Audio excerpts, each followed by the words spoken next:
Cet épisode fait partie de la série La pause du Robinson, dans laquelle je vous propose en rediffusion certaines conversations du podcast. L'occasion pour vous de découvrir ou redécouvrir les témoignages inspirants partagés par mes invités sur leurs projets d'éco-construction et d'habitat écologique. Sur ce, je vous laisse découvrir ma conversation avec mon invité. Le terrassier, il est rentré avec sa pelle et il a tout cassé, en fait, le sol béton. On a décaissé et le choix qui a été pris à l'époque, on ne le voyait pas beaucoup, on en entend de plus en plus parler, ça a été d'utiliser du mise-à-port. Et là, on se rend compte que la charpente est bouffée par les capricornes. C'est-à-dire ce qui n'était pas visible, en fait, c'était du sapin et tout est bouffé par les capricornes.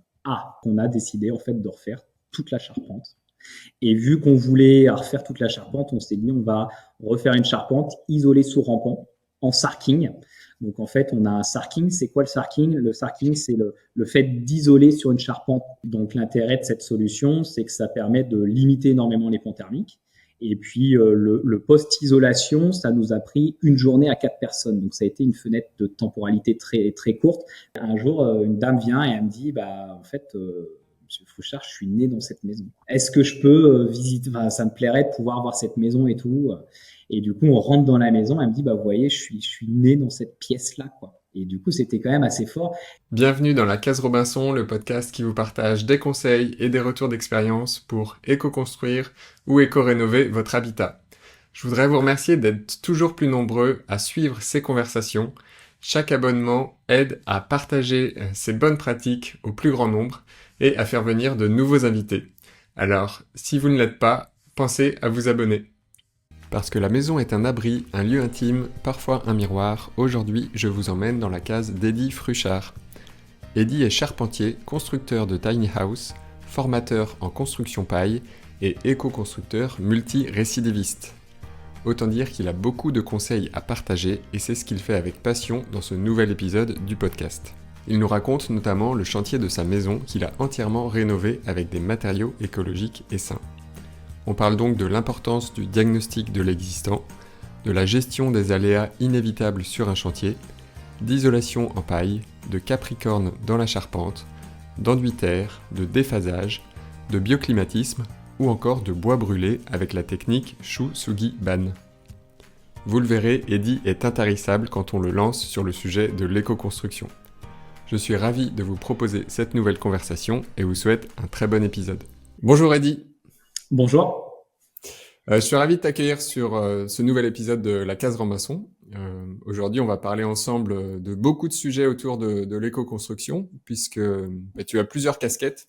Tu es charpentier, tu es constructeur de tiny house, tu es aussi formateur ProPaille, et tu as aussi réalisé de nombreux projets, dont la rénovation d'une longère dans les Deux-Sèvres, dans laquelle tu es actuellement. Et j'aimerais qu'on se serve de cette réalisation pour développer la façon dont tu abordes tes projets et partager aux personnes qui nous écoutent et qui nous regardent les conseils pour qu'ils ou elles puissent également réussir leur projet.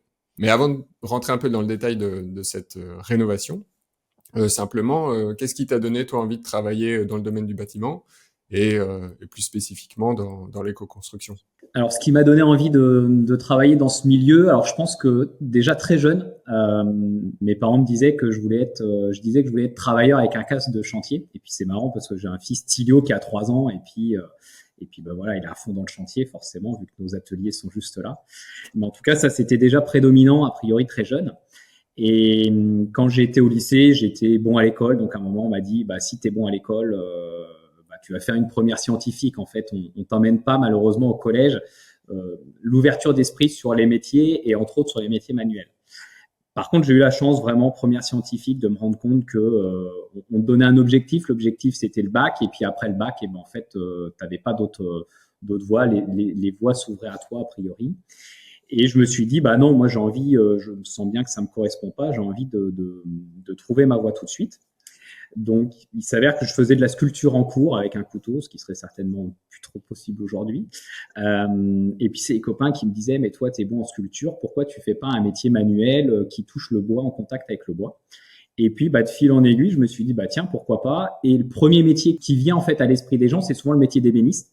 Je pense parce que le métier d'ébéniste, il y a quelque chose qui est lié à l'art, à l'artisanat d'art, au luxe, donc qui est vertueux. Il faut remettre dans le contexte, hein, c'était aussi il y a un peu il y a plus de 20 ans maintenant, donc les métiers manuels étaient un peu moins valorisés, étaient moins valorisés qu'aujourd'hui. Et de fil en aiguille, j'ai été voir un ébéniste en fait dans le village où j'étais, enfin dans le village, dans la ville où j'étais. Et puis là, vraiment l'ébéniste, il m'a dit mais surtout fais pas ce métier, le métier est mort, continue tes études. Enfin, c'était très particulier en fait son retour, un petit peu. Je me souviens être sorti en fait de ce rendez-vous et de dire bah, de toute façon l'ancien il faut qu'il prenne sa retraite et puis il en a marre quoi. Et ça m'a pas découragé. Le soir j'en ai parlé à mes parents à dire bon bah moi je vais arrêter le lycée. Ils m'ont dit non tu vas continuer le lycée. J'ai dit non je vais arrêter le lycée. J'ai eu la chance, je le dis souvent, qu'ils m'ont accompagné dans cette voie-là. Et on a été faire se renseigner et j'ai découvert le métier de menuisier. Et du coup j'étais parti dans cette voie-là. Donc il y avait plusieurs voies qui s'ouvraient à moi. On m'avait parlé, mes sœurs m'avaient parlé il y a quelques années qu'elles avaient été visiter le musée des Compagnons à Tours. Et ça, c'était plusieurs années avant, hein, vraiment qu'elles avaient eu la chance de visiter le musée des Compagnons en me disant, bah voilà, c'est des jeunes qui travaillent, qui parcourent le Tour de France qui parcourent la France avec leur baluchon, et ça m'était resté. Et du coup, je suis passé chez les Compagnons, donc faire des petits examens, c'est-à-dire quand tu veux rentrer chez les Compagnons, tu as un petit examen en gros pour voir si tu sais lire et écrire. Et à la fin de ce test, je suis rentré dans le bureau du prévôt, donc c'est le directeur de la maison, qui est un jeune et qui me dit bah toi vu ton dossier t'es fort en maths, t'aimes le sport, t'es social, faut pas que tu fasses menuisier, tu vas t'ennuyer, faut que tu fasses charpentier. Et là je le regarde, je lui dis mais en fait c'est quoi le métier de charpentier? Moi je connaissais pas du tout le métier de charpentier. Et il me dit bah tu vois il y avait des maquettes là, les chefs-d'œuvre des Compagnons qui étaient là, bah, c'est de faire les charpentes des églises, ça peut être faire les maisons au Saturbois, etc. Et il me dit, je te propose, tu vas faire un stage de 2 semaines pendant les vacances de Pâques, et puis bah, soit ça te plaît et tu pars dans cette voie-là, soit tu pars dans la voie de menuiserie. Et j'ai fait le stage et je suis tombé amoureux vraiment du métier de charpentier. Quoi. Et je pense que si j'étais parti dans la voie menuisier, j'aurais arrêté le métier. Alors que le métier de charpentier, c'est vraiment un métier où bah, il y a du travail en atelier, du travail sur chantier, il y a de la conception, on fait de la construction. Enfin, il y a vraiment ce qui est dans mon identité en fait dans ce métier.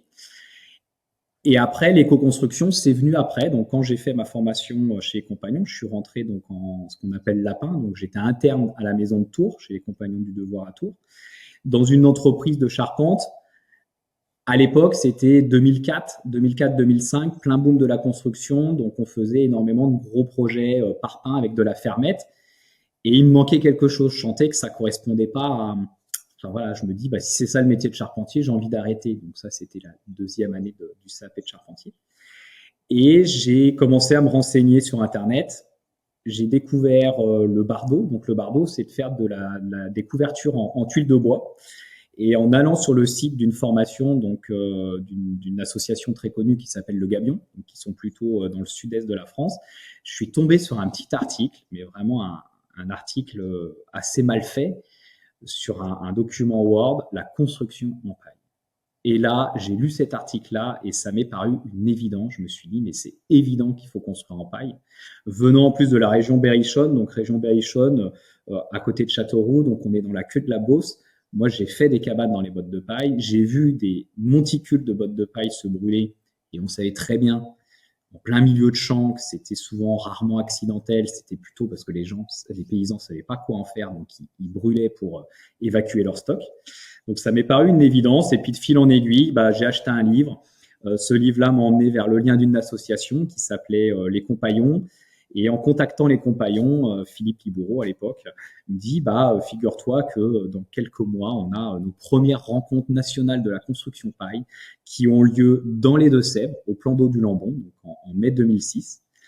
Bah viens et puis bah découvre ce que c'est que la construction paille. Et il s'avère que ma famille est originaire des Deux-Sèvres. Et je me suis dit, bah, ça va faire une pierre deux coups. Je vais aller découvrir ce que c'est que la paille et en même temps dire bonjour à la famille. Et puis voilà comment en fait mon entrée en fait dans l'éco-construction. Et on voit comment à la fois ta curiosité, un peu ton envie, tes intuitions sur ton futur métier, et puis des bonnes rencontres aussi qui ont permis de de t'orienter dans la bonne direction, que ce soit charpentier et puis après sur la paille, t'ont servi. Et c'était le tout début de la construction paille. Enfin, la construction paille, ça existe depuis longtemps, mais on va dire de la professionnalisation de la construction paille, parce que si on est un peu avant 2010, c'est que un petit peu après que ça s'est professionnalisé vraiment. Et tu as pu mettre justement ces compétences en application dans le projet de rénovation dont on va parler, qui est la rénovation de ta maison aujourd'hui, qui est une vieille ferme dans les Deux-Sèvres. Est-ce que pour commencer cette présentation, tu pourrais détailler quel était l'état initial du bâtiment avant les travaux et quelle qualité tu as vu dans ce bâtiment qui t'ont donné envie de rénover celui-là et pas un autre?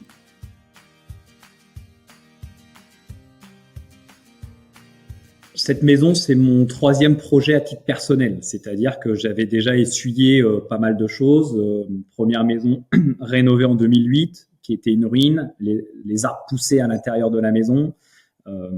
Projet aussi un peu pilote avec quelques innovations à l'époque, utilisation du terre-chanvre pour l'isolation des murs à la place du chaux-chanvre, dalles en terre, c'est pas de la terre battue, mais c'était la terre de chez Argilus, c'était les premiers essais qu'on a fait chez moi. Deuxième maison construite, maison neuve à titre personnel, isolée en bottes de paille, qui était un projet pour mettre en location, qui a été loué. Et puis, il n'y avait pas forcément ce 3e projet. Ça arrivait parce que je suis pilote, en fait, je vole en parapente et en ULM. Et je cherchais, en fait, un terrain, pour faire ma piste de décollage, voilà, à côté de l'entreprise qui était à Vosroux. Et en tapant sur le Bon Coin, je vois ferme de 4 hectares à vendre. Je regarde les photos, plutôt mignon, à Vosroux. Je dis, dis donc, c'est curieux, quoi, d'aller voir. Il s'avère que, donc, je me renseigne, parce que c'était une agence immobilière, je me renseigne auprès des anciens du coin. Il me dit, c'est la ferme de Tartampion. Elle est juste là. Je passais tous les jours devant depuis 8 ans. Et j'avais jamais eu la curiosité de prendre ce petit chemin, parce que chez nous, en fait, les petits chemins, ils mènent souvent à une ferme, pour aller voir cette petite ferme. Et puis là, je m'avance et je tombe amoureux de 2 choses. La première, c'est que déjà, l'environnement était magnifique, je pouvais faire ma piste. Et les arbres, chez nous, il y a des têtards, en fait, c'est des arbres magnifiques, donc des arbres qui sont très gros et qui étaient coupés pour faire du bois de production, de chauffage principalement, ou de construction. Donc des arbres magnifiques. Et la maison, elle m'attire pas plus que ça. C'est une longère assez classique de chez nous, mal rénovée, du béton partout, le petit passage en béton, tu sais, d'1 mètre devant la maison. Enfin, en gros, tout ce que, quand je fais de l'accompagnement et du conseil aux clients, je dis, voilà, on va commencer par casser tout ça. Et à l'époque, il y avait énormément de bâtiments. Du coup, il y avait beaucoup de bâtiments parce que c'était une ancienne ferme. Donc aujourd'hui, pour donner j'ai 1800 mètres carrés de toiture. Voilà, il y a énormément de bâtiments. Tout de suite, je me dis, pour l'entreprise, ça va être bien. Comme ça, on va pouvoir stocker des matériaux, éventuellement refaire un 2e atelier, etc. Mais j'avais pas l'intention initialement d'habiter la maison. Je suis revenu le soir. Avec ma compagne, on en discute. Je dis, ouais, j'ai trouvé quelque chose, c'est sympa. La maison, elle serait bien à mettre en location, quoi. Dans l'idée, je m'étais dit, on met la maison en location, on reste dans notre maison rénovée. On a passé 2 ans et demi à rénover cette maison et puis on était très bien. Et puis, Vie me dit à l'époque, elle me dit, non, si on achète là-bas, c'est pour y habiter, quoi. Voilà. Et puis, du coup, on y retournait tous les deux. Et puis, en effet, le projet a mûri. Il y avait un puits, il y avait capable d'être autonome. Et puis la maison, les travaux ne me faisaient pas peur parce que c'est notre métier, on a l'habitude, etc. Voilà un petit peu vraiment la jeunesse du projet. Ok, on va détailler un peu du coup les choix constructifs, les choix de matériaux de système que tu as pu prendre par rapport à cette maison, par rapport à ses qualités. Avant, tu as commencé un petit peu à les énumérer. C'était quoi les principaux défauts et points de vigilance que tu as constatés au démarrage du projet? Donc sur ce projet, quand on a pu visiter la maison, alors il y avait la toiture qui était, donc chez nous c'est de la tige de botte, c'est de la tuile qui était à l'époque moulée sur les cuisses des Romains. ou des romaines, on ne sait pas trop. Elle était en fin de parcours. Voilà. Moi, j'avais identifié qu'elle serait à refaire avant les 5 ans. Donc ça, c'est bien aussi d'anticiper ça, de ne pas faire confiance à l'agent immobilier qui vous dit non, la toiture, un petit coup de démoussage et c'est bon. Parce qu'une toiture, c'est toujours un poste très coûteux, essentiel d'une maison, donc il faut bien anticiper les frais qui peuvent arriver dans les années futures. Donc j'avais identifié ça. Après, le béton, béton partout. Si on veut que la pierre, chez nous c'est de la pierre granitique, on est sur une pierre granitique, on est sur la queue du bassin armoricain qui s'arrête après à Poitiers où on retrouve des plaines calcaires, avant après de retrouver le bassin armoricain sur les contreforts du Massif central, etc. Donc il faut qu'on aère en fait cette maison, qu'on casse. Donc ça c'est pour les travaux extérieurs. Et après, en intérieur, rénovation assez classique, dalles béton au sol, carrelage. Il y avait des zones qui étaient plus récentes, donc la cuisine était en placo. On imaginait bien qu'il y avait de la laine minérale dedans. Et les parties principales étaient en briques plâtrières, avec sans doute un vide technique, mais ça, tu peux pas l'identifier quand tu arrives au début du chantier. Donc, l'idée, c'est de quoi faire, quoi. Donc, moi, j'aime bien projet de rénovation globale, de dire on purge au maximum, on va retrouver la pierre, on va voir comment la pierre se comporte, est-ce qu'on a beaucoup d'humidité, et on va voir comment ça se comporte. Notre objectif, c'était de faire quand même, il y avait un solivage, cette maison était vendue pour 5 chambres, sauf que nos maisons, elles sont assez basses chez nous. Donc en fait, tu rentrais à l'extrémité par un escalier, et en fait, toutes les pièces étaient communicantes. C'est-à-dire pour aller dans la chambre du fond, il fallait passer par les 4 autres chambres. Donc à l'époque, ça passait. Aujourd'hui, c'est un petit peu plus difficile.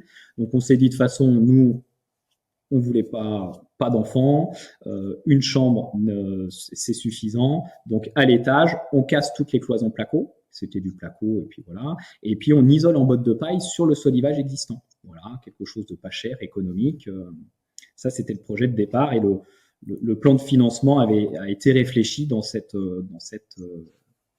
organisation. Puis comme vous pouvez apercevoir sur la caméra, je bouge un peu, mais en tout cas, a priori, maintenant, on a une charpente apparente, donc on n'a plus de solivage, donc on n'a pas de botte de paille qui est isolée sur le solivage. Donc du coup, ouais, dans ton diagnostic, c'est bien d'essayer de comprendre quels sont les gros défauts et les gros postes de travaux principaux. Et toi, l'idée c'était de tout reprendre un petit peu à zéro en gardant un certain patrimoine existant qui était qualitatif. Si on part simplement sur le mode constructif, depuis les fondations, peut-être si on parle du gros œuvre, fondation, puis après élévation des murs s'il y en a eu, et puis couverture, charpente. Est-ce que tu peux nous décrire un petit peu les choix qui ont été faits et les différents matériaux que tu as utilisés?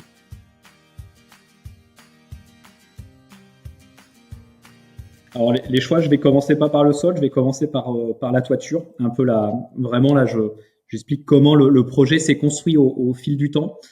Ce que je déconseille de faire un projet, c'est important de bien le travailler, le structurer. Nous, ça a été très vite dans notre démarche, mais parce qu'on a les compétences, on a l'expérience, on est professionnel, on a une équipe avec nous, etc.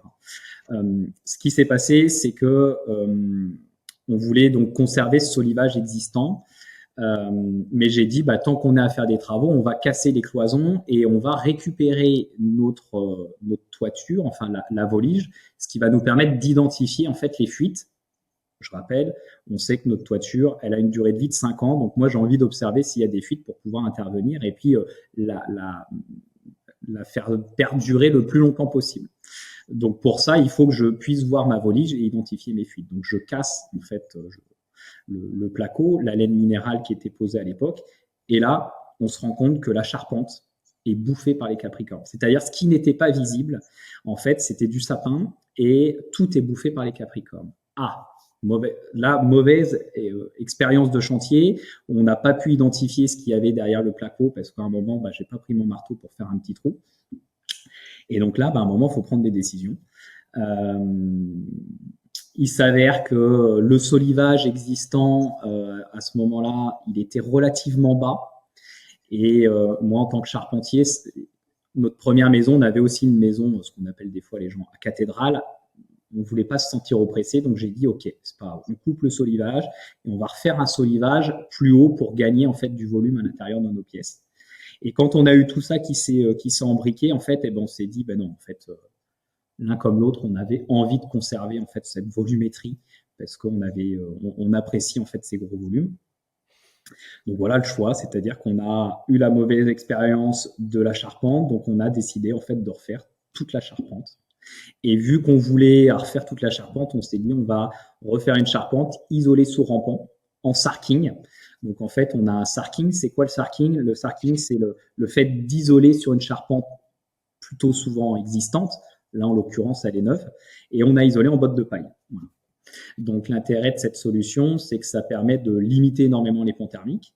Et puis le post-isolation, ça nous a pris une journée à 4 personnes. Donc ça a été une fenêtre de temporalité très très courte parce que en fait on met nos bottes de paille en quinconce, on vient comprimer légèrement et après on repose nos chevrons, donc qui vont supporter après la couverture et qui font notre débord de toit, qui font le passement de toiture. Et on considère que le sarking, c'est plutôt une isolation par l'extérieur, pour les personnes qui sont pas forcément sachantes. C'est une isolation par l'extérieur, donc c'est intéressant, notamment en rénovation, même en site occupé, c'est possible de venir isoler la toiture sous rampant comme ça, mais par l'extérieur pour améliorer la performance de cette toiture. Donc toi, en botte de paille, quelle épaisseur de botte tu as mis et quelles contraintes potentiellement ça peut avoir, enfin, contraintes et inconvénients. Les contraintes, c'est peut-être le poids quand même de la paille par rapport à d'autres typologies d'isolants. Et les avantages d'avoir choisi la paille plutôt qu'un autre, tu peux nous les citer? Ouais. Alors du coup, les bottes de paille, on est vraiment sur de la petite botte de paille agricole. Donc, premier avantage, c'est que c'est ultra local. Hein. Elle venait de mémoire, elle venait de Saint-Mexan-l'École, donc moins de 20 km du site. Donc là, c'est difficile de faire plus circuit court que ça. Donc ça, c'est le premier avantage de la botte de paille, coproduits agricoles, stockage de carbone, etc. Enfin, tous les sujets qu'on connaît. Donc 36 cm d'épaisseur, c'est le cul de la botteleuse qui détermine en fait notre épaisseur. Contrainte, ça peut être cette épaisseur, c'est que du coup on se retrouve avec une épaisseur de 36 cm qu'il faut gérer, anticiper. Et le poids, en effet, on est donc les bottes de paille, on est entre 80 et 120 kg du mètre cube en passe sèche. Là, on était autour de 100 kg du mètre cube, ce qui fait un poids au mètre carré aux alentours de 40 kg du mètre carré. Donc, il faut l'anticiper. Nous, c'est facile, c'est une charpente neuve, donc elle a été dimensionnée en fonction.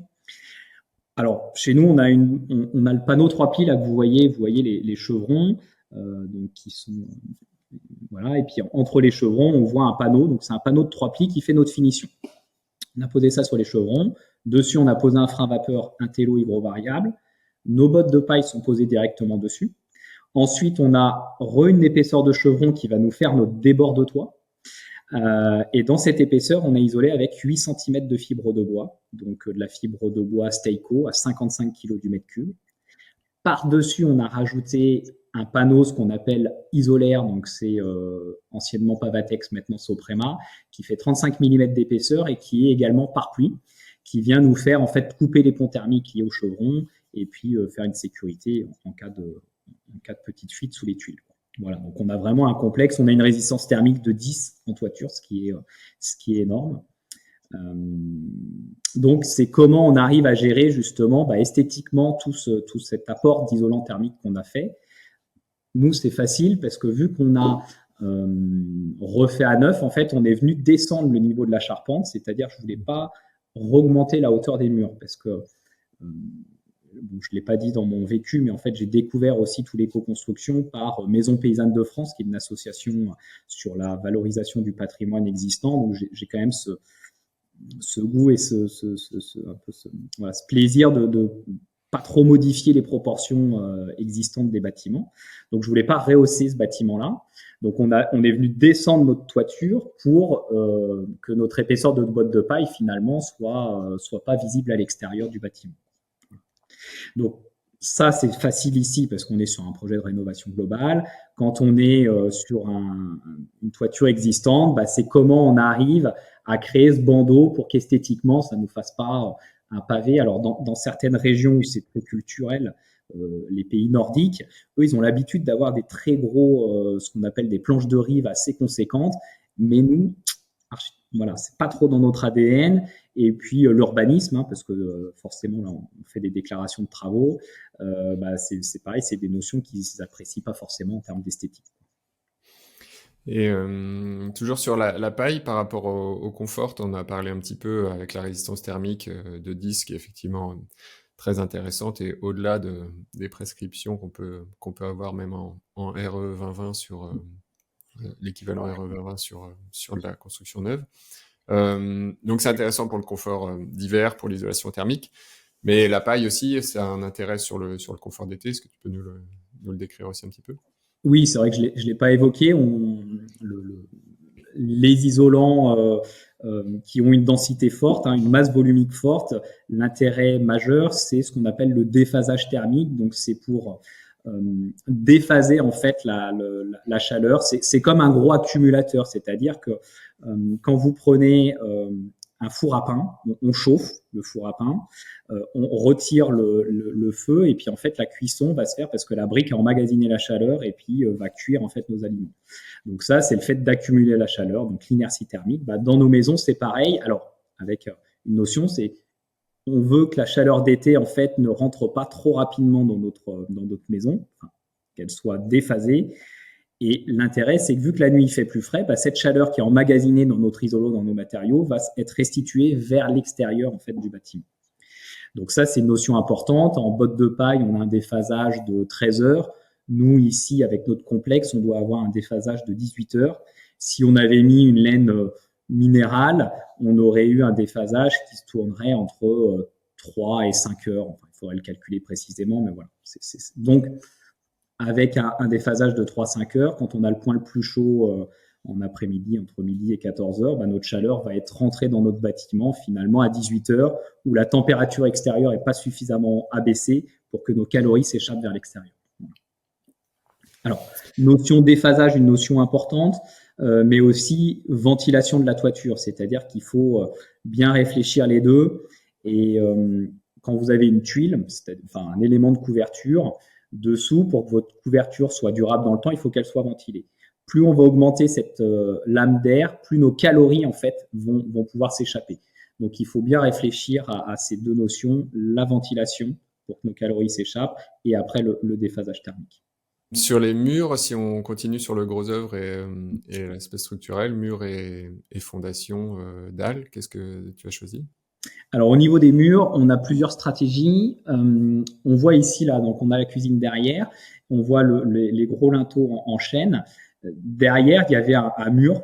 On a créé cette ouverture et derrière, au nord et à l'est, on avait ce qu'on appelle les toits à cochons. Alors ici, c'était plutôt des petites étapes pour les vaches, etc., qui étaient là. Donc avec Greg qui est ami associé sur notre activité de tiny house, c'est lui qui a dit là pour les évacuations, ça serait plus simple de faire la cuisine ici. Il a eu une très bonne idée. Donc on a ouvert cet élément-là.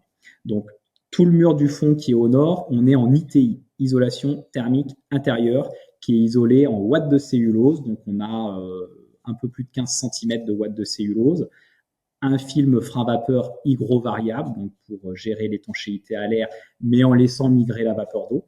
Et puis après, un plénum technique classique où on a les réseaux plomberie, électricité qui passent. Donc cette solution est plutôt adaptée parce que tous nos passages techniques se trouvent dans le mur du fond. Et donc si vous décalez à gauche, enfin à ma gauche, derrière, on a la salle de bain et après on donne dans la chambre parentale. Voilà. Donc on a vraiment tout un passage technique dans le mur du fond. Ensuite, vous voyez, vous avez la petite lampe, alors c'est pas efficace, la petite lampe, on a un plafond sous rampant qui est lui isolé, pas en botte de paille ici, mais en watts de cellulose pour des questions de gestion d'épaisseur. Et donc ce mur-là, il se trouve à la fois à l'intérieur, mais à partir de l'entrée qui est ici, il se trouve à l'extérieur. Donc ici, on a isolé par l'extérieur. Donc en fait, on est isolé ici par l'intérieur, isolé dans les chevrons porteurs, par l'extérieur, et ça rejoint notre botte de paille.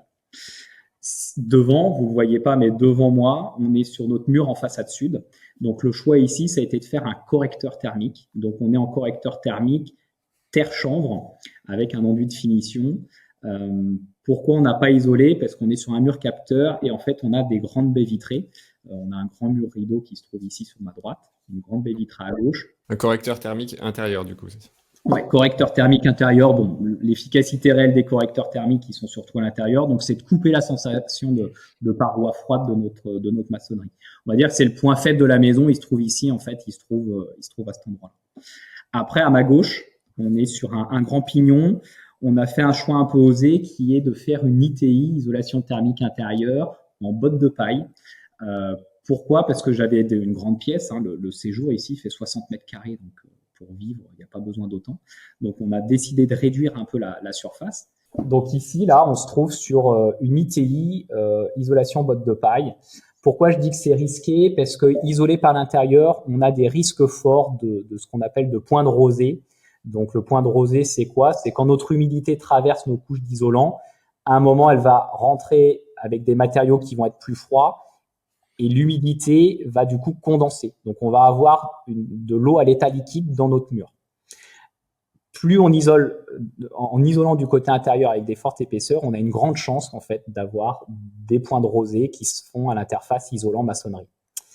Le choix qu'on a fait ici, ça a été de coller les bottes de paille avec un petit enduitaire pour faire ce qu'on appelle une continuité capillaire. Se dire, OK, on va avoir de la condensation, on le sait, mais par contre, cette condensation, on va vouloir qu'elle puisse, par capillarité, soit s'assécher vers l'extérieur, soit du côté intérieur.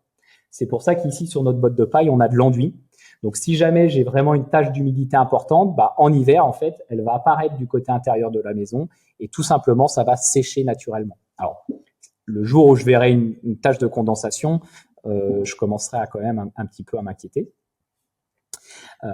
J'ai jamais pris encore le soin d'aller percer avec mon testeur d'humidité. J'ai envie de le faire, mais bon, il faut un moment se dire où est-ce que je perce pour aller voir les taux d'humidité en plein hiver. Mais je pense que je le ferai peut-être à Noël. Tiens, ça sera mon cadeau de Noël.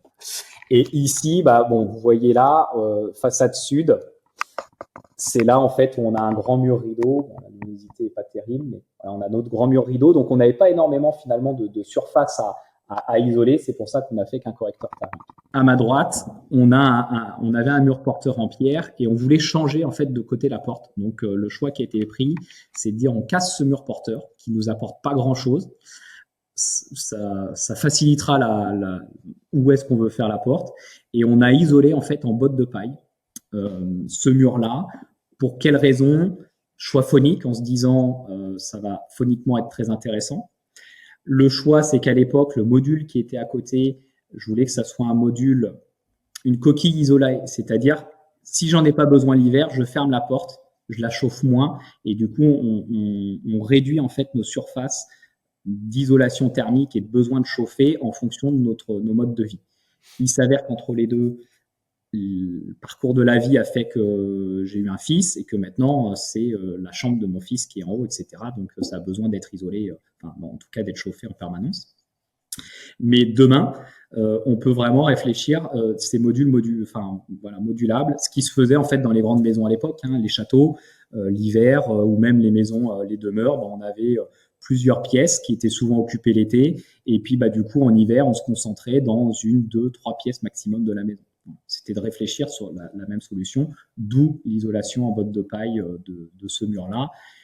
Et on n'avait pas besoin de place. On avait un mur de 50, on se retrouve avec un mur de 50. Donc en fait, ça ne change pas les dimensions de notre maison existante. Ok, très clair. Sur peut-être les fondations, la dalle de sol, est-ce que tu as isolé déjà ton plancher bas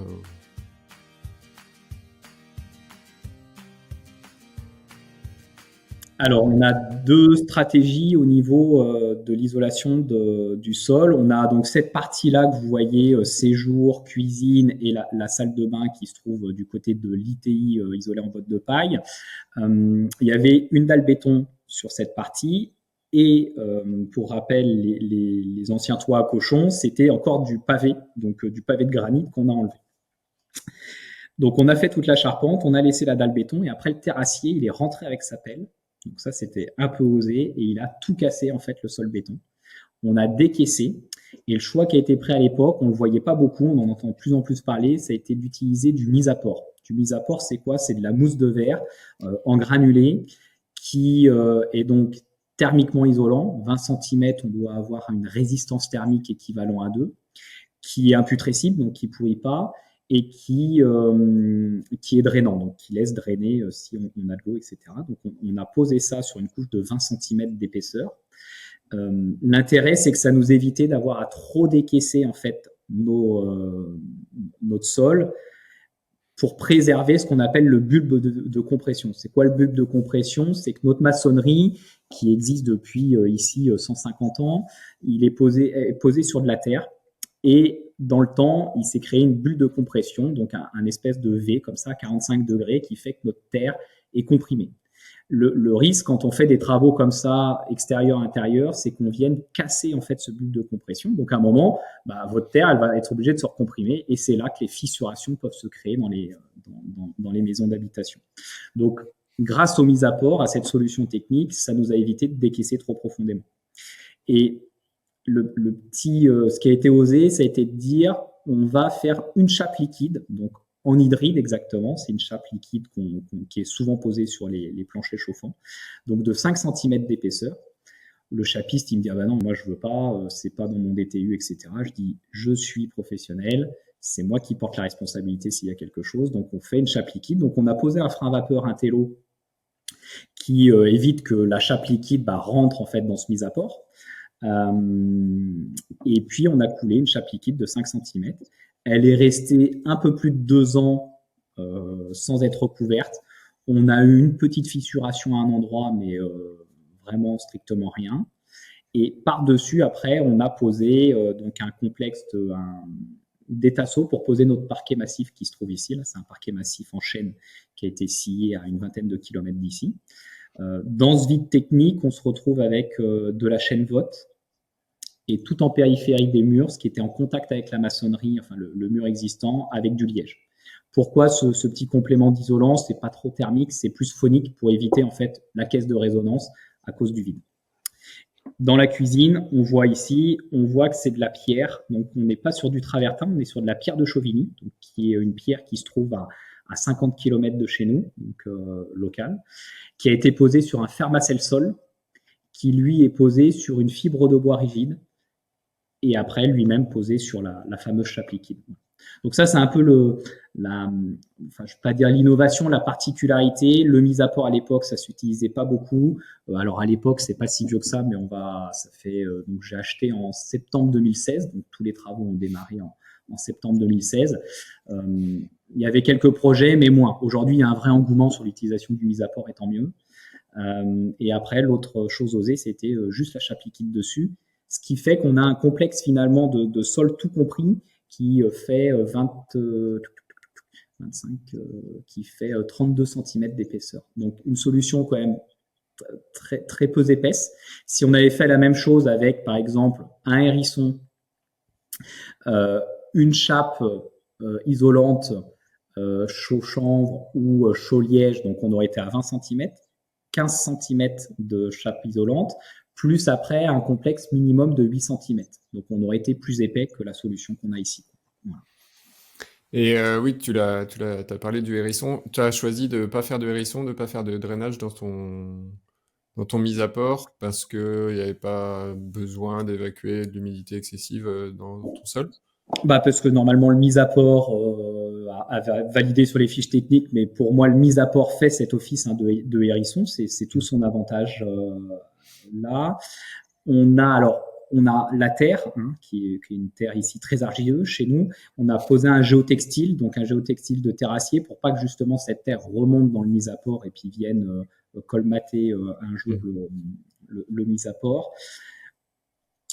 Dans cette maison, on n'a pas mis de drain parce que dans la première maison qu'on a rénovée, où on avait un hérisson, on avait mis quand même un drain pour évacuer, en fait, récolter l'eau et l'évacuer à l'extérieur.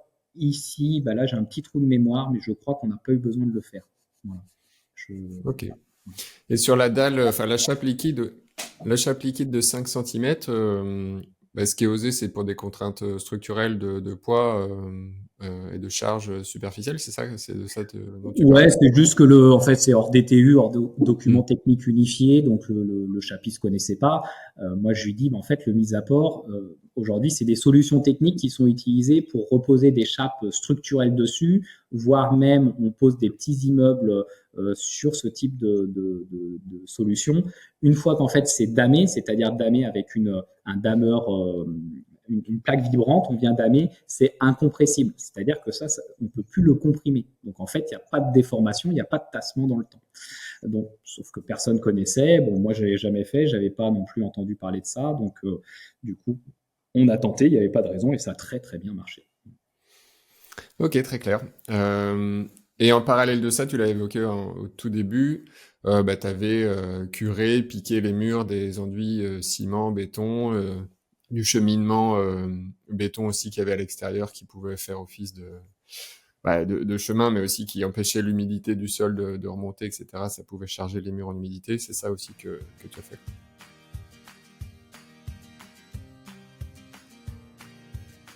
Oui, tout à fait. C'est vrai que tous les murs, en fait, l'idée, c'était de dire, bon, bah, à un moment, on va retrouver la maçonnerie d'origine. Donc, on a tout piqué. Au rez-de-chaussée, il y avait, ce qui était assez classique à l'époque, on avait une peinture qui était toute moisie. D'ailleurs, c'est intéressant, il y a des photos où on casse la brique plâtrière et derrière, il y a de la moisissure. Donc, en fait, on respire ça. On a cassé la petite couche de plâtre qui avait été posée et qui était posée sur un enduit à la chaux. Donc, on a vraiment tout purgé. Et à l'étage, vu que c'était le grenier à l'époque, on avait un enduit à la chaux, donc lui qu'on a laissé, du coup, parce que ça ne servait à rien de le piqueter pour en refaire un, en fait. Donc voilà un petit peu le choix du côté intérieur. Les cheminées ont été colmatées aussi, c'est-à-dire elles ont été obstruées. Il y avait un mur parpaing qui les avait bouchées. Donc nous, on a cassé le mur parpaing pour voir s'il n'y avait pas un trésor derrière. Il n'y avait pas de trésor. Et surtout, on a rempli toute la cavité, l'intégralité de la cavité du haut jusqu'en bas avec un mélange de chaux pouzzolane pour tout simplement éviter qu'il y ait des vides d'air, des ponts thermiques dans notre mur. C'est pas pour une renforcer structurellement, hein, c'est juste pour remplir avec un matériau qui est résistant mécaniquement et qui a un petit notion d'isolation thermique. Et à l'extérieur, tout l'enduit ciment a été cassé, tous les bétons ont été cassés. On a refait les évacuations d'eau pluviale et on a rajouté un drain extérieur on doit être à 1 mètre en fait du pied de fondation de la maison. C'est-à-dire on est décalé du pied de la maison pour drainer un petit peu tout ça. Dans la stratégie aussi de performance énergétique, de confort, donc tu l'as montré tout à l'heure, tu as prévu un grand mur rideau donc sur la façade sud pour récupérer un maximum d'apport solaire. Est-ce que tu peux juste nous présenter un petit peu ce choix? Le projet, ouais. Alors ça, c'est typiquement ce qu'il faut pas faire. C'est rendez-vous avec le maçon. Je lui dis, voilà, il y avait une baie vitrée, mais on voulait agrandir cette dimension de baie vitrée. Et il me dit, de toute façon, je vais casser le mur jusqu'en haut pour après reconstruire le mur. Je lui dis, bon, si tu casses jusqu'en haut, t'embête pas, on le reconstruit pas, on va mettre du vitrage. Il s'avère qu'on en avait posé un mur rideau de ce type-là, dimension identique, sur une maison paille qu'on avait fait à Parthenay, et j'avais trouvé ça esthétiquement magnifique, et puis pour les apports solaires. Donc voilà, le projet a évolué en fait en cours avec la rencontre des artisans, et puis le fait de se dire, je trouvais ça ridicule de mettre un linteau et de recréer une maçonnerie par-dessus. Au pire, si j'avais pas fait un mur rideau, on l'aurait refait en ossature bois, ce qui aurait été plus simple et thermiquement plus performant. Mais là, le choix était de mettre un mur rideau. Donc ça, un avantage en termes de clarté, hein, c'est que la maison est très claire, on le voit ici, c'est très lumineux. Un avantage pour des apports solaires, comme aujourd'hui, j'ai pas mon thermomètre, mais on atteint vite des 20 degrés, voire 22, 23 degrés là cette saison-là. Donc c'est presque trop chaud si on travaillait dans la maison. Mais l'intérêt, c'est que du coup, quand je rentre à la maison, moi le soir, sur 18h, 19h, en fait, la température sans chauffage, on est encore à 19, 19,5 degrés. L'inconvénient, c'est l'intersaison, c'est-à-dire que c'est le mois de mars, fin septembre, où le soleil est plus bas. Donc, moi, mes feuilles, j'ai des arbres à feuilles caduques, soit c'est pas encore poussé, soit ça commence à se dissiper un petit peu, et on se retrouve avec des apports solaires importants. Même ça nous arrivait de manger avec les lunettes de soleil ici, quoi. C'est un avantage, inconvénient. Et pour la gestion solaire, aujourd'hui, je j'ai pas voulu faire de pergola, donc une avancée en bois. J'ai une toile brise-soleil, mais forcément qu'il faut que j'installe. Donc, typiquement, je l'ai désinstallée qu'hier. Euh, voilà. Et je l'installe souvent quand c'est un petit peu trop tard dans la saison. Ça, c'est un peu l'inconvénient de l'action de le faire manuellement, c'est qu'il faut le faire, donc il faut prendre le temps de le faire. Mais je n'ai pas envie de faire de pergola parce que déjà c'est très haut et je trouverais que ça dénaturerait un peu la maison. Donc j'ai mon client justement sur Partenay, lui il a investi dans un store de 4 mètres de long, comme un store ban, qui manuel, il n'est pas électrique. Il m'a donné la référence. Enfin voilà, c'est juste prendre le temps. Je pense que cette solution serait quand même adaptée pour avoir une solution. Tiens, il y a du soleil, tu sors ton store ban, il y a du vent, tu le rentres. Enfin, une gestion un peu plus qui resterait manuelle mais qui serait déjà installée. Donc, tu as de l'inconfort potentiellement en mi-saison, mais en été, quand le soleil est très haut, finalement, tu as ton débord de toit qui gère cet ensoleillement, et puis ta toile solaire, c'est ça? Alors, en effet, le débord de toit, 21 juin, le soleil, même à midi, il doit rentrer de 10 centimètres uniquement dans la maison. Donc, c'est vraiment la toile qui casse, qui gère l'efficacité thermique. L'inconfort intersaison, c'est quand même des fois un inconfort un peu de luxe, parce qu'il suffit d'ouvrir, on a un Velux que vous voyez derrière, là, qui se trouve au nord. Donc en ouvrant le Velux au nord et puis en ouvrant les baies vitrées au sud, en fait, on chasse les calories. Donc si on a une bonne gestion de la ventilation, pas hésiter à ouvrir en fait, du coup on abaisse la température. Voilà. Ça, l'intersaison, ça se gère assez facilement. Et l'été, il faut protéger avec la toile solaire, quoi. La mettre assez tôt pour pas être embêté.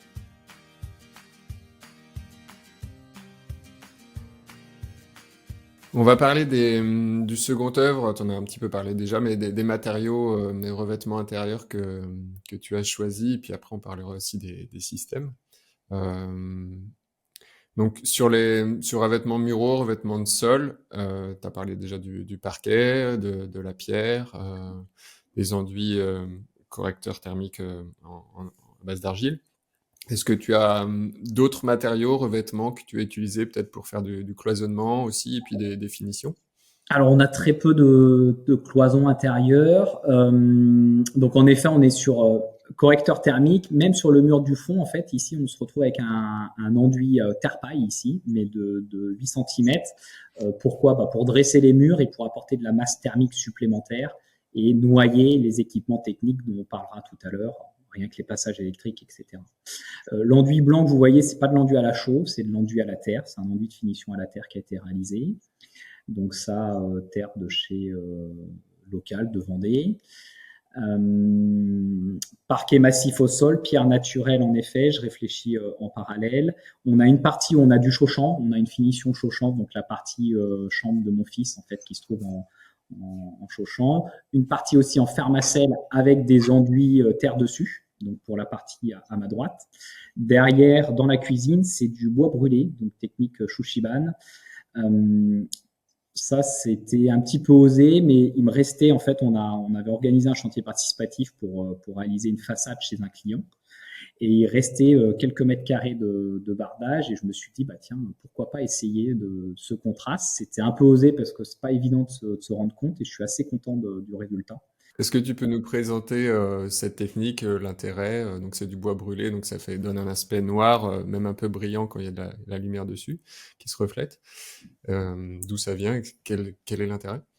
Alors, d'où ça vient? Ça vient, c'est une technique japonaise qui a été utilisée à l'époque pour éviter l'inflammabilité d'une maison à une autre. Nous, dans nos maisons en colombage, c'est pour ça qu'à un moment, les toitures en chaume, par exemple, ont été interdites en ville pour éviter l'inflammabilité, parce que les moyens d'arrêter le feu étaient limités, pareil dans les autres cultures. Donc ça, un retardateur au feu, voilà. Et c'est en termes aussi de résistance, de protection du bois, ça lui fait une couche de protection, hein, ça devient du carbone, donc les quelques millimètres deviennent du carbone, donc ça, il n'y a pas de champignons qui se développent dessus, etc. Voilà. C'est arrivé un peu en France, bon, ça fait quelques années maintenant, nous on était au début un petit peu de la mouvance quand ça a apparu. C'est vraiment le côté esthétique en fait qui a botté beaucoup les gens.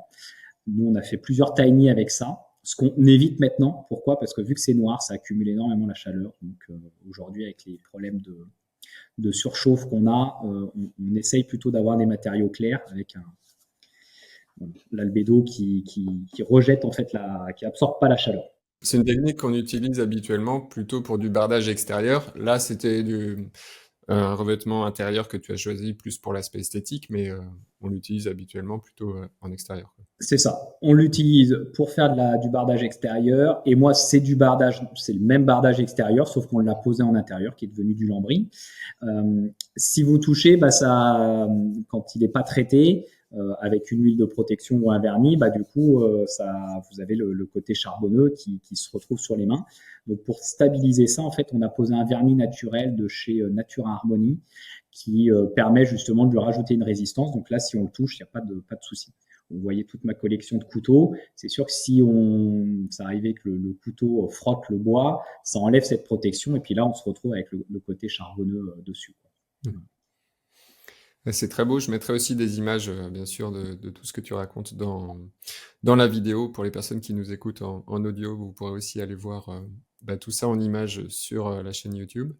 Ok. Est-ce que dans les salles de bain ou la salle de bain, il y a des revêtements particuliers que tu as choisis? Alors, la salle de bain, on retrouve du parquet chêne et puis de la pierre naturelle à la sortie de la baignoire. On se retrouve avec du fermacell avec des enduits terre. Comme ça nous absorbe les excès d'humidité. Enfin, le dégagement d'humidité est absorbé, en fait, par les enduits terre. Et la particularité, ça fait des années, moi, que je fais des douches et baignoires en parement bois. Donc, on a, en fait, au lieu d'avoir un carrelage ou du tas de lac, ce qui est parfois fait en matériaux éco-construction, nous, on se retrouve avec un bardage thermotraité. Donc, c'est des bois en fait qui sont chauffés dans des fours à haute température. Le bois est cuit, donc on n'a plus de développement de champignons, etc., qui se crée. Donc, j'en fais depuis des années, et puis ma salle de bain est de ce style-là en fait. Et dans la chambre, après, on se retrouve avec mixité entre du CP de peuplier en bois, donc pour la futur dressing qui n'est pas encore fait, enfin un meuble qui n'est pas encore fait. On se retrouve avec des enduits à la terre et on se retrouve avec des enduits au plâtre aussi. Donc, très bien fait par Lila qui a fait une formation en éco-construction et qui a fait beaucoup d'enduits dans cette maison. Donc, c'est vrai que c'est chouette d'avoir cette diversité de matériaux. Sur le bois dans ta salle de bain, c'est du bois qui est dans la cabine de douche ou dans la baignoire? Ouais, c'est ça. C'est-à-dire au-dessus de la baignoire, on se retrouve avec ce parement bois. Dans l'autre partie, on va dire la partie Tilio, mon fils, donc on a aussi une salle de bain qui était la première salle de bain. Là, c'est une douche et les parois de douche en fait sont vraiment en bois thermotraité, thermochauffé. Traité haute température, c'est les 3 nominations qu'on trouve. Et dans la douche, on a une partie basse de ce qu'on va appeler une garde au sol de 20 cm en fait, voilà, comme en extérieur, pour le rejaillissement, pour éviter que le bois soit trop proche quand même trop en contact avec le sol. Donc le bois est au contact de l'eau dès qu'on utilise la douche ou la baignoire. Et est-ce que c'est un bois exotique particulièrement résistant à l'eau ou le fait de le thermotraiter, ça permet justement d'utiliser des essences plus locales? Tout à fait. L'intérêt de cette technique thermochauffée, c'est que ça permet d'utiliser des essences qui sont pas forcément faites pour être en extérieur, parce que cette technique, c'est surtout pour faire du bardage bois extérieur. Typiquement, il y a beaucoup de tiny house qui sont faites avec du bardage rectifié ou thermotraité, peuplier. Le peuplier est pas fait pour être en extérieur. Alors, nous, dans le Marais Poitevin, c'est la région nord-caise, on est à 40 km ici. Il y a une variété de peupliers où les anciens l'utilisaient pour faire du bardage extérieur, mais a priori, c'est une certaine variété. Sinon, le peuplier, si vous le laissez dehors, il ne va pas durer très longtemps. Donc, le fait de le thermochauffer permet d'utiliser des essences locales dans un usage qui n'était pas destiné initialement. Ici, c'est du sapin, c'est du pin assez classique qui a été thermotraité. Okay. Un inconvénient, c'est que le fait de le cuire comme ça à haute température, ça supprime sa résistance structurelle. Donc, c'est plus un bois qui est structurellement résistant et il est plus fragile au poinçonnement. Il est plus fragile. Il y a eu tout un développement à un moment de terrasses bois pour faire des lames de terrasse bois en rectifié. je pense que ça se fait plus à vérifier, mais en tout cas, ce qui ressortait souvent, c'est que mécaniquement, c'était au poinçonnement. Donc, poinçonnement, des petits graviers, etc., ça marquait quand même fortement. Et par-dessus, tu appliques une huile de protection ou quelque chose de manière régulière? Non, là, on n'a rien posé parce que justement, le fait qu'il soit rectifié, les produits d'imprégnation, donc qui peuvent être huile, etc., s'imprègnent plus en fait dans le bois. Donc, on n'a rien posé. Il est naturel. Je fais depuis plusieurs années. Donc, avant, j'utilisais un bardage extérieur. Là, j'ai utilisé ce qu'ils vendent comme du lambris thermochauffé. Je me rends compte que le lambris thermochauffé doit être moins monté en température. Donc, si j'avais à refaire aujourd'hui mes salles de bain, je le referais avec du bardage rectifié. Bardage plus épais, on serait sur du bardage donc 22 mm. Là, on est sur un bois qui fait 16 mm, mais je prendrais le bardage parce que je pense que la durée de cuisson du bois est plus longue que pour du lambris. Sur les systèmes, on voit qu'il y a un poêle à bois derrière toi. Qu'est-ce que tu as choisi pour le chauffage, pour la préparation de l'eau chaude, pour la ventilation aussi, et peut-être aussi des choix sur l'eau et l'assainissement?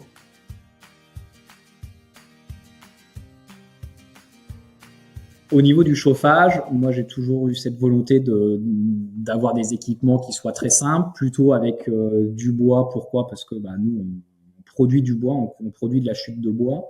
Donc souvent je me chauffe à 90% avec la production, avec les déchets qu'on génère dans notre activité de charpentier constructeur bois. Voilà la première raison. Ici, la question, c'était comment on arrive à chauffer l'intégralité de la maison qui est assez longue et en plus avec des fois des pièces, des petites portes avec des gros murs. Donc, on a commencé avec un poêle à bois pendant la phase travaux. En fait, le chantier il a quand même duré un peu dans le temps avec un poêle à bois. Donc, on chauffait très bien cette partie-là, mais par contre, on avait du mal à chauffer la partie qu'on appelle le studio, donc qui est maintenant la partie Attilio. Et quand j'ai fait venir des copains, donc le courant alternatif, qui sont spécialisés dans l'autonomie énergétique à Lusignan, là pas très loin d'ici, ils m'ont dit tiens, un poêle bouilleur dans ton projet, ça serait bien. D'autant plus qu'on avait dans la partie studio des radiateurs qui étaient existants parce qu'il y avait un système de chauffage au fioul à l'époque quand on a acheté. Donc on avait gardé en fait ces deux radiateurs pour le petit studio que j'ai commencé à habiter avant de finir en fait la rénovation de la partie principale ici. Et donc, je suis très content de ce système-là. On a un petit poêle bouilleur ici de 15 kW. 80%, je crois, ça chauffe l'eau chaude. Donc, en fait, on chauffe. Il y a un circulateur qui va chauffer en fait un ballon qui se trouve dans ce qu'on appelle la chaufferie. On a 500 litres d'eau qui sont pour alimenter les deux radiateurs et on a des murs chauffants. Donc derrière, là, ce petit soubassement ici, c'est un mur en pierre. Il y a un mur chauffant qui rip aussi. Voilà, tout le mur qui est là-bas a aussi un mur chauffant. Et j'ai un mur chauffant également dans ma chambre. Donc température basse température. Donc on a vraiment une répartition homogène de la chaleur dans toute la maison, ça c'est top.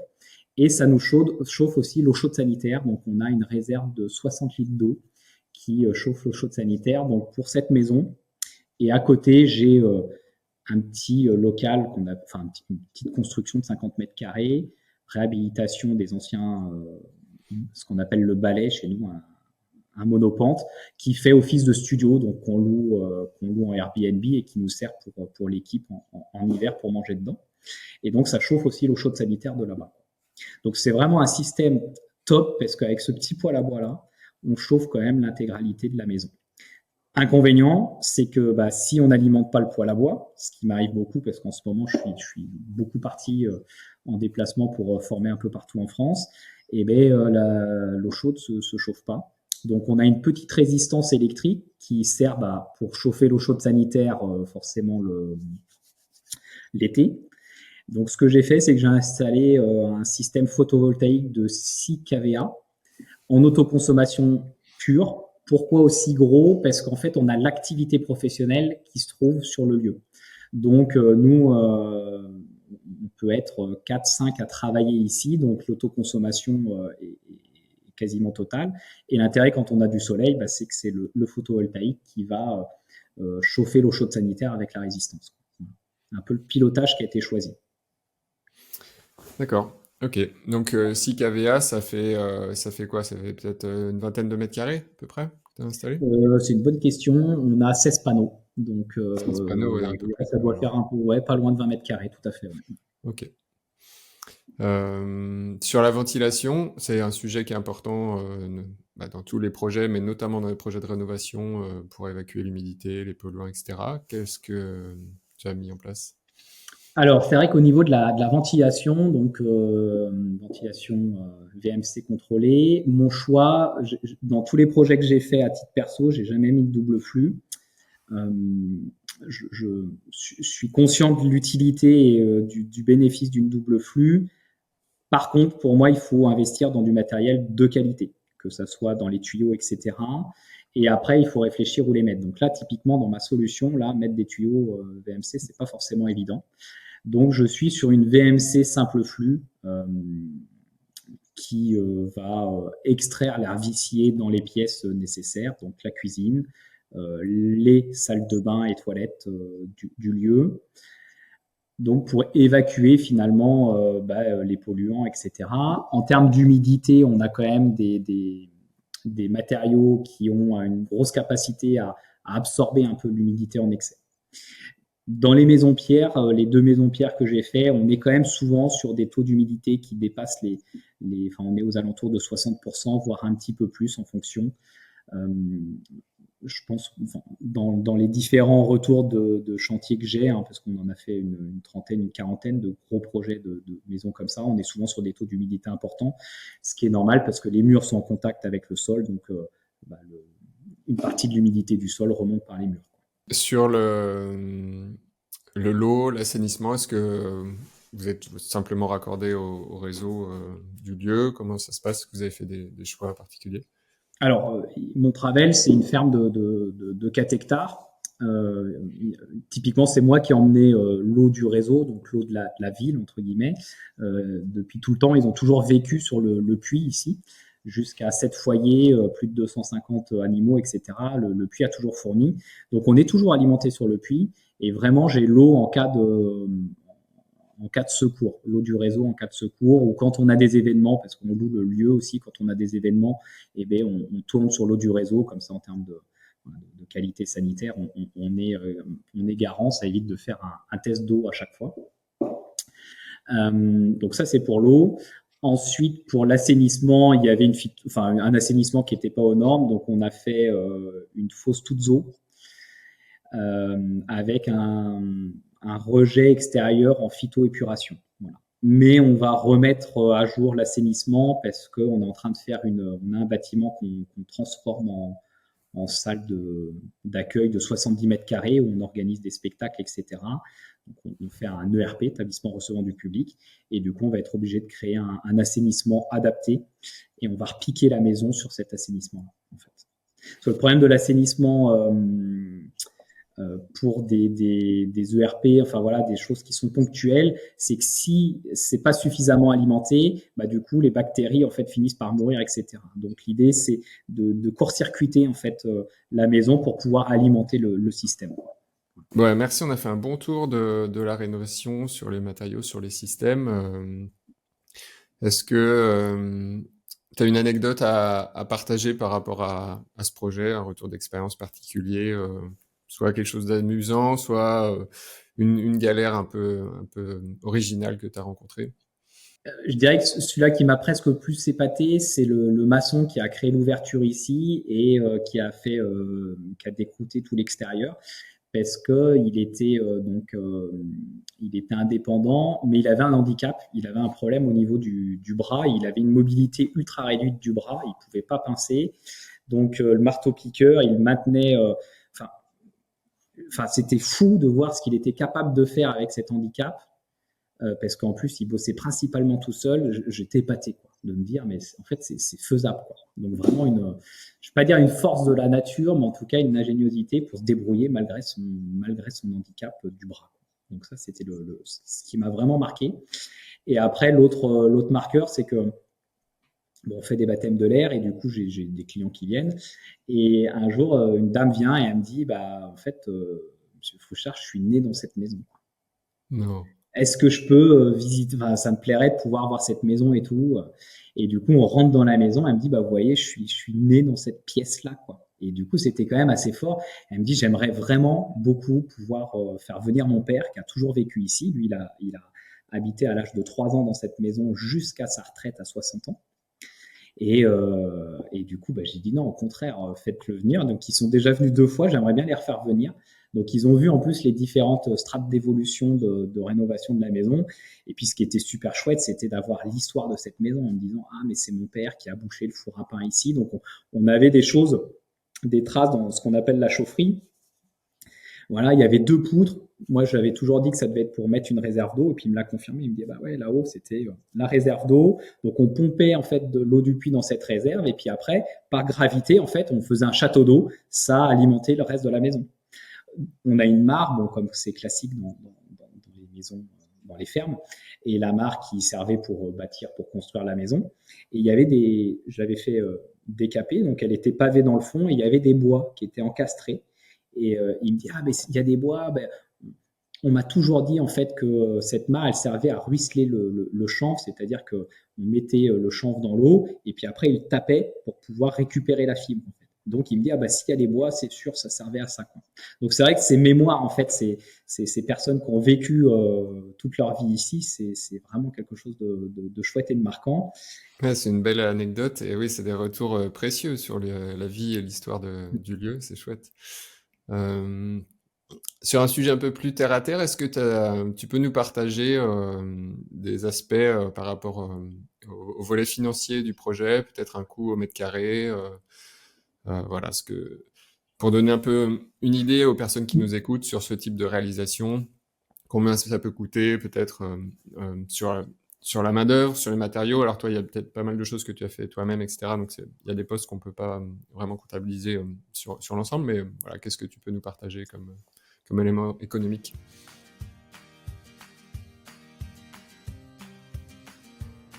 Alors, ce que je peux partager, c'est que déjà, c'est la seule maison où j'ai pas voulu compter le temps et coûter combien réellement elle m'a coûté. Toutes les autres, je savais, j'avais des tableaux, je suis un peu un psychorigide des chiffres, avec le temps exactement, artisan, lot par lot, etc., le prix. Ici, je me suis dit, moi, j'ai envie que cette maison, de pas avoir ce bride financier. Alors, c'est facile à dire, on a tous un budget, mais moi, j'ai décidé d'étaler le projet dans le temps. On a des compétences qu'on peut faire nous-mêmes, etc. Donc, ce travail-là, je l'ai fait pour l'article de la maison écologique, et pour être honnête, je me souviens plus du tout des chiffres. Et ce qui est très compliqué, vous ne le voyez pas ici, mais là, on a un grand site, on a 4 hectares, on a énormément, 1800 mètres carrés de toiture, comme je l'ai dit. Donc, il y a beaucoup de choses, en fait, qui sont venues, des urgences, en fait, des toitures qu'il a fallu reprendre parce que sinon, ça allait s'écrouler, etc. Donc, il y a vraiment un package qui n'est pas évident à intégrer dans le lot. Un projet comme celui-ci, si on devrait le refaire aujourd'hui que par des artisans, ça serait un budget très fort, très haut. On serait à facilement 2000 euros du mètre carré habitable si c'est pas un peu plus. Donc, tout en sachant que là, on a 140 mètres carrés habitables sur ce projet. Pourquoi? Parce qu'en fait, on a gardé pas grand-chose. On a gardé juste les murs en pierre. Donc, les murs en pierre. Et encore, ils nous ont compté, entre guillemets, de l'argent parce qu'il a fallu les conserver, casser l'enduit, etc. Et casser l'enduit, ça coûte presque le même prix que d'acheter un bardage bois si on était en maison ossature bois. Quoi. Voilà. Donc, on est vraiment sur un projet assez ambitieux. Par contre, l'intérêt de ce type de projet, c'est que c'est des technicités qui sont accessibles à un autoconstructeur en chantier participatif avec des accompagnateurs comme moi je le fais depuis 20 ans et plein de collègues le font maintenant, où on est capable de venir accompagner une journée, 2 jours, 3 jours pour vous lancer le chantier et puis que vous puissiez faire vous-même. Et c'est ce qui va permettre en fait de réaliser ce type de projet. On va avoir des matériaux qui coûtent peu cher. Un enduit terre, ça coûte pas très cher. Par contre, c'est une certaine technicité et donc, c'est bien de savoir, d'aller sur des chantiers participatifs avec le réseau TUISA ou autre, qui permettent de maîtriser en fait la compétence et puis de pouvoir le réaliser chez soi. Tu parlais de l'article dans le magazine La Maison écologique. Ouais, je l'ai à côté de moi. Donc, Voilà. pour les personnes que ça intéresse, il y a eu un article effectivement sur le projet de rénovation d'Eddy dans le numéro 134 de La Maison écologique. Et alors, sur le prix, effectivement, c'est marqué en intro que ça a coûté 1154 € par mètre carré.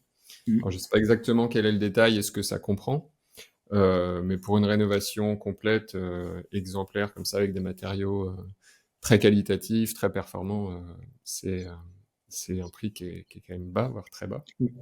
Alors, Donc, c'est intéressant. c'est pas pourquoi, parce qu'en fait, dans le projet, il y a très peu d'artisans qui sont intervenus. Donc, s'il fallait qu'on rajoute le taux de main-d'œuvre, dans des projets, maisons neuves, etc., c'est 50% de matériaux, 50% de main-d'œuvre. Donc là, si on rajoute 50% de main-d'œuvre, pas tout à fait 40, on se retrouverait aux 2000 que je parle tout à l'heure, quoi, 2000, 2100. Quel conseil, toi, tu donnerais à une personne qui a un projet comme ça, qui justement, comme tout un chacun, cherche à faire un peu des économies dans son budget, quel poste sur quel poste il faudrait mettre du budget parce que c'est vraiment important pour toi par rapport à des objectifs de performance, de confort. Et puis sur quel autre on peut plutôt justement trouver des astuces intéressantes pour faire de belles économies et réussir comme ça à trouver le bon équilibre financier sur son projet. Alors, ce qui est important dans un projet, si c'est un achat, c'est de faire faire une visite avec des gens qui vont être neutres pour avoir un diagnostic un peu global du projet. Moi, j'ai fait annuler des ventes, alors une, mais parce que la couverture, en fait, ils n'avaient pas repéré qu'elle était à refaire. Et du coup, donc très important, c'est de regarder ce qui est important. C'est-à-dire que une construction, une maison, sa fonction première quand même, c'est d'avoir un toit sur la tête pour éviter qu'il pleuve à l'intérieur, donc qu'il y ait de l'infiltration d'eau, etc. Donc ça, c'est la priorité absolue, c'est d'être après étanche-au-vent, etc. Mais il faut que la toiture, ce qui porte le reste, soit en bon état, ainsi que les matériaux, que le gros œuvre soit en bon état. Et ça, c'est pas évident à observer. Vous voyez, même moi, professionnel de la charpente, eh bien, j'avais une attaque de Capricorne que je n'avais pas vue parce que c'était caché derrière le placo. Donc, et ça a des incidences qui peuvent être très lourdes et qui sont difficilement maîtrisables par un autoconstructeur de faire du gros œuvre. Donc ça, c'est la priorité, bien se faire accompagner avec un regard, pas le cousin, pas le copain qui est déjà à sa deuxième, troisième, cinquième rénovation parce qu'ils vont pas être objectifs. Parce que du coup, il y a un lien amical, il y a un lien familial qui va faire que c'est biaisé. Ça, c'est le premier conseil que je donnerais. Ensuite, en termes d'économie, le plus simple, c'est en fait ce qui est pas important, c'est-à-dire ce qui est pas important, c'est quoi? D'avoir la cuisine dernier cri. Et ben ça, c'est pas forcément hyper important. Ça peut se refaire assez facilement. Un escalier, moi je donnais souvent ça au niveau des gens. L'escalier, c'est un élément important si on a un étage, mais en tout cas, c'est un meuble. C'est-à-dire qu'on peut très bien commencer par un escalier qu'on a acheté sur le Bon Coin ou autre de récupération. Et quand on a une enveloppe budgétaire, on va avoir un bel escalier fait par un artisan ou fait soi-même qui va coûter 3 000, 4 000, 5 000 euros. Mais ça, c'est le premier poste d'économie. Si on est en rénovation et qu'en fonction de la configuration, les poêles à bois, là, c'est un système qui est technique, complexe. Mais par contre, dans les autres rénovations qu'on a pu faire, on avait des fois qu'un poêle à bois parce que la maison se prêtait à avoir un poêle à bois. On achète sur aujourd'hui des poêles à bois d'occasion, ça s'achète et ça coûte pas cher. Et quand on a plus de moyens, eh bien, on va installer le poêle à bois qui nous plaît bien. Après, où il faut pas faire de concessions, c'est sur les travaux d'isolation. Aujourd'hui, malheureusement, on fait trop de concessions, c'est-à-dire quand il y a des bureaux d'études thermiques qui travaillent, il y a énormément de recherches qui sont faites et d'argent qui est mis sur calculer la performance thermique du bâtiment. Malheureusement, derrière, la mise en œuvre, elle est mal faite. Si c'est des artisans, c'est qu'ils ne savent pas poser des isolants correctement, parce que du coup, je pense, parce que moi je suis formateur sur l'isolation insufflée par machine, bah voilà, il y a pas de formation obligatoire aujourd'hui sur la ouate de cellulose ou la fibre de bois pour ce type d'isolant. Il y en a une aujourd'hui sur la paille hachée, mais pas pour les autres isolants. Bah, si il n'y a pas de formation, on ne sait pas faire. Donc, on va mal faire, il va y avoir du tassement et des ponts thermiques. Et je trouve que ça, c'est dommage. Donc, ne pas faire de concessions sur la qualité du matériau isolant et surtout de sa mise en œuvre. Parce que l'isolant qu'on met aujourd'hui dans nos murs, c'est pas là pour 10 ans ou 15 ans ou 20 ans. C'est là pour bien plus. La maison feuillette, maison en botte de paille, 1920, l'isolant est toujours là et en bon état. Donc il faut vraiment qu'on fasse des choses qui soient pérennes. Merci pour ces conseils. On arrive à la fin de la discussion. Alors, il y a une question que je pose à tous les invités, mais on a la réponse en image ici avec ton projet. C'est à quoi ressemblerait pour toi ta maison idéale? Je te la pose quand même si la réponse, voilà, si tu as un autre projet en tête et des choses que tu souhaiterais faire différemment, mais est-ce que, voilà, à quoi ça ressemblerait pour toi ta maison idéale si c'est pas déjà celle que tu occupes? Bah, ma maison idéale, celle que j'occupe, j'en suis très content. Elle est grande, donc elle pourrait être plus petite. Aujourd'hui, ça pourrait être plus petit sans problème. Mais au-delà de la maison, moi, c'est vraiment ce que j'essaye de faire aussi ici, c'est le lieu de vie. C'est-à-dire que ma maison se trouve sur un espace foncier qui est 4 hectares aujourd'hui, etc. Et c'est comment créer de la vie. Quand je suis venu ici, j'ai toujours dit, ce lieu-là, c'est pas fait pour qu'une famille, qu'un foyer habite sur place. Il faut qu'il y ait plusieurs foyers qui habitent sur place, ce qui était le cas à l'époque. Enfin, à l'époque, il y avait des parents qui habitaient, des grands-parents, etc., qui habitaient sur le même lieu. Et c'est comment reproduire, recréer en fait ça en 2024. Nous, on a essayé de le faire. On a eu beaucoup de gens qui ont habité en tiny house, en yurt, etc. sur le lieu. Donc, on a vécu jusqu'à 8 foyers ici. Donc, on était tous sur le puits. On n'avait qu'un compteur commun. On n'a rien demandé à la collectivité, c'est-à-dire pour créer de la voirie, etc. Enfin, du coup, on mutualise, zéro artificialisation des sols dans des zones agricoles. Malheureusement, on a la puissance, comme j'appelle, étatique, l'État qui est venu dire ouais, c'est des solutions ce que vous faites, mais du coup, vous n'êtes pas dans les clous. Vous êtes en terrain agricole, donc du coup, vous pouvez pas, personne peut habiter sur le lieu. Et du coup, c'est ce que je trouve dommage parce qu'aujourd'hui, on a des jeunes qui habitaient ici, qui bossaient dans des entreprises, donc à Bois et Paille, par exemple, qui se trouve à 800 mètres. Donc les gamins y allaient à pied. Les parents étaient contents parce qu'en fait, ils étaient dans un environnement sécurisé ici.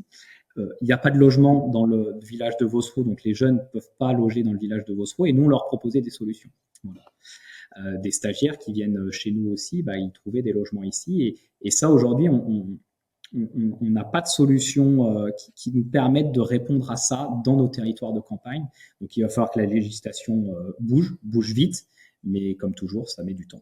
Comme la construction paille, comme plein de choses, c'est que c'est d'abord les gens qui sont souvent des fois hors la loi ou un petit peu à côté, qui font en premier, et puis après on arrive à faire passer ça dans le milieu législatif, mais ça demande du temps.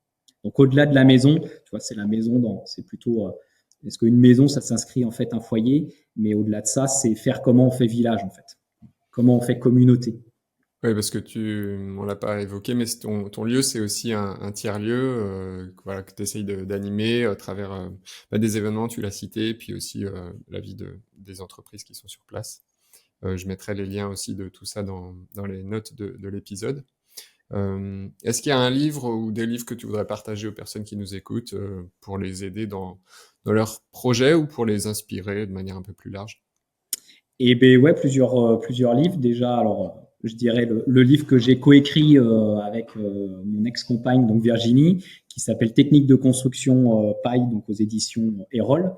Euh, alors, c'est plutôt sur la construction neuve, mais il y a énormément. En fait, il y a 13 projets de vie, 13 parcours de vie avec des temps de mise en œuvre, des coûts de construction qui datent d'une époque, mais ça permet de voir des différences d'une technique à l'autre. Et on parle du chaud-chanvre, on parle de la phytoépuration, on parle de la toiture végétalisée, des enduits terre, des enduits chauds, et que ça soit sur de la maison paille ou de la rénovation, les techniques sont les mêmes. Il est plus édité, c'est-à-dire qu'on peut plus l'acheter en physique, mis à part sur le marché de l'occasion.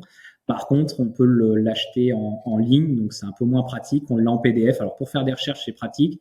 Pour le lire, c'est un peu moins sympa, mais voilà. Ça, c'était le premier livre. Après, toute la gamme des livres qui sont aux éditions Terre Vivante sont très bien.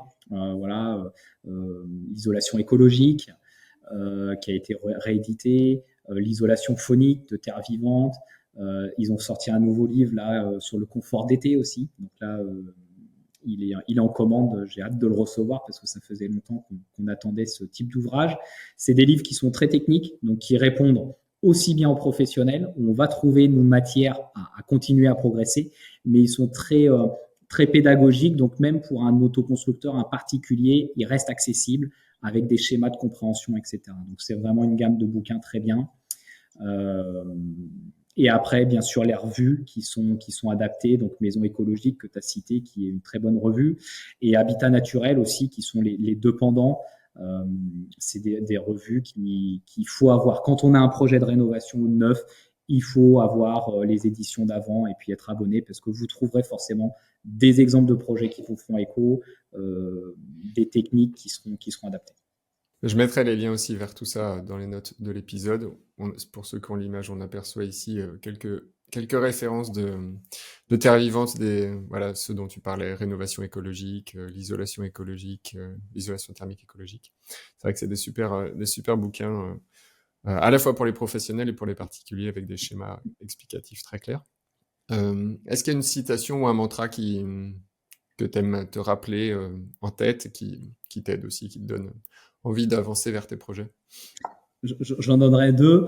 Un de chantier où les gens me connaissent, enfin ceux qui me connaissent, voilà, c'est pas plus mal comme ça. J'ai souvent tendance à dire ça, mais pourquoi j'aime bien ça, c'est que des fois on a des imprévus. Typiquement, la charpente avec les Capricornes, bon on peut soit être désolé, être perturbé, etc. Et puis finalement, j'ai dû dire c'est pas plus mal comme ça. Et aujourd'hui, je le confirme, c'est bien mieux comme ça en termes d'esthétique, de confort, etc. Donc ce petit côté qui fait que on voit toujours le positif et pas le négatif d'une situation qui peut arriver. Et sur des chantiers, il en arrivera forcément. Et puis après, l'autre que je dis depuis longtemps, mais c'est seul on va plus vite, ensemble on va plus loin. Et ça, c'est vrai dans beaucoup de choses, que ça soit dans les réseaux en éco-construction, que ça soit en activité professionnelle. Moi, je suis charpentier. Mon métier, c'est d'être et de faire avec les autres. Tout seul, un charpentier fait pas grand-chose, quoi. Et sur les types de projets de ce type-là, c'est d'autant plus vrai parce que aujourd'hui, ici, c'est ma maison, mais il y a énormément de gens qui ont œuvré sur ce projet-là. Et puis, quand on a des chantiers participatifs, c'est grâce en fait aux autres qu'on peut faire des enduits chaud-chambre, des enduits terre-chambre, etc. On voit que ça mène à des belles réalisations. Pour terminer, est-ce qu'on peut orienter les personnes qui veulent en savoir plus sur toi, sur tes activités, te contacter? Alors, moi de mon côté, j'ai plusieurs activités, mais j'ai une activité Citizen où je fais de l'AMO, assistance à maîtrise d'œuvre, donc je fais de l'accompagnement et de la formation, donc sur chantier ou en amont. Depuis très longtemps, même j'étais certainement un des premiers dans l'éco-construction qui a fait des petits tutos sur Internet, donc ça fait plus de 20 ans que je fais ça, principalement sur la paille, mais j'ai une chaîne YouTube, Eddy Fruchard, où j'ai des liens donc sur la maison paille, sur la rénovation, et aussi des liens de plus en plus de youtubeurs qui font de la pédagogie très bien. Donc je me sers pour former les pros. Typiquement, il y a On n'est pas des pingouins qui fait une vidéo pédagogique pour expliquer l'isolation thermique et le déphasage. Et c'est vraiment aujourd'hui la seule vidéo que je trouve très pertinente avec des petits fluides de couleurs différentes. Donc il y a plein de choses comme ça. Mais il existe tellement de choses que moi j'ai concentré sur ma chaîne YouTube, Papy Claude qui intervient, enfin voilà des liens, c'est que des copies de liens, mais au moins on peut trouver pour son projet quelques éléments. Merci Eddy pour toutes ces explications, ces conseils. Bravo pour cette belle réalisation. On voit que tu es passionné par le sujet et puis par tous les sujets connexes à ton métier de base qui est charpentier.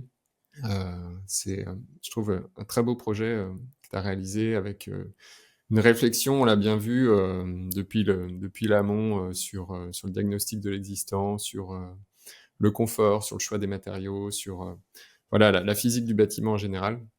C'est hyper intéressant. Je mettrai des images, comme je le disais, dans la vidéo pour illustrer tout ça, et puis aussi dans l'article sur lacaserobinson.fr. Donc merci à toi, je te dis à bientôt, et puis je te souhaite le meilleur pour la suite. À bientôt. Merci pour ce que tu fais.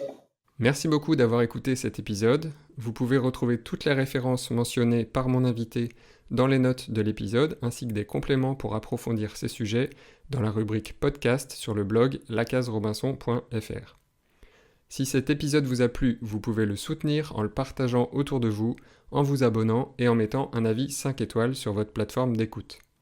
Ça me fera très plaisir et ça permettra au podcast d'être plus visible pour m'aider à accueillir de nouveaux invités.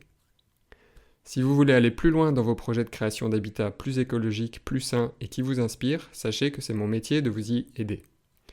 Je propose différentes formules d'accompagnement, du coaching à la formation en ligne, et je suis sûr qu'une d'entre elles est faite pour vous. Si malgré tout vous n'y trouvez pas la formule qui vous parle, contactez-moi pour que nous puissions créer ensemble l'accompagnement idéal qui vous aidera à concrétiser vos projets. Vous retrouverez toutes les informations sur le site de la Case Robinson. Sur ce, n'oubliez pas de vous abonner, de partager cet épisode autour de vous, et je vous dis à très vite pour une nouvelle conversation sur la Case Robinson.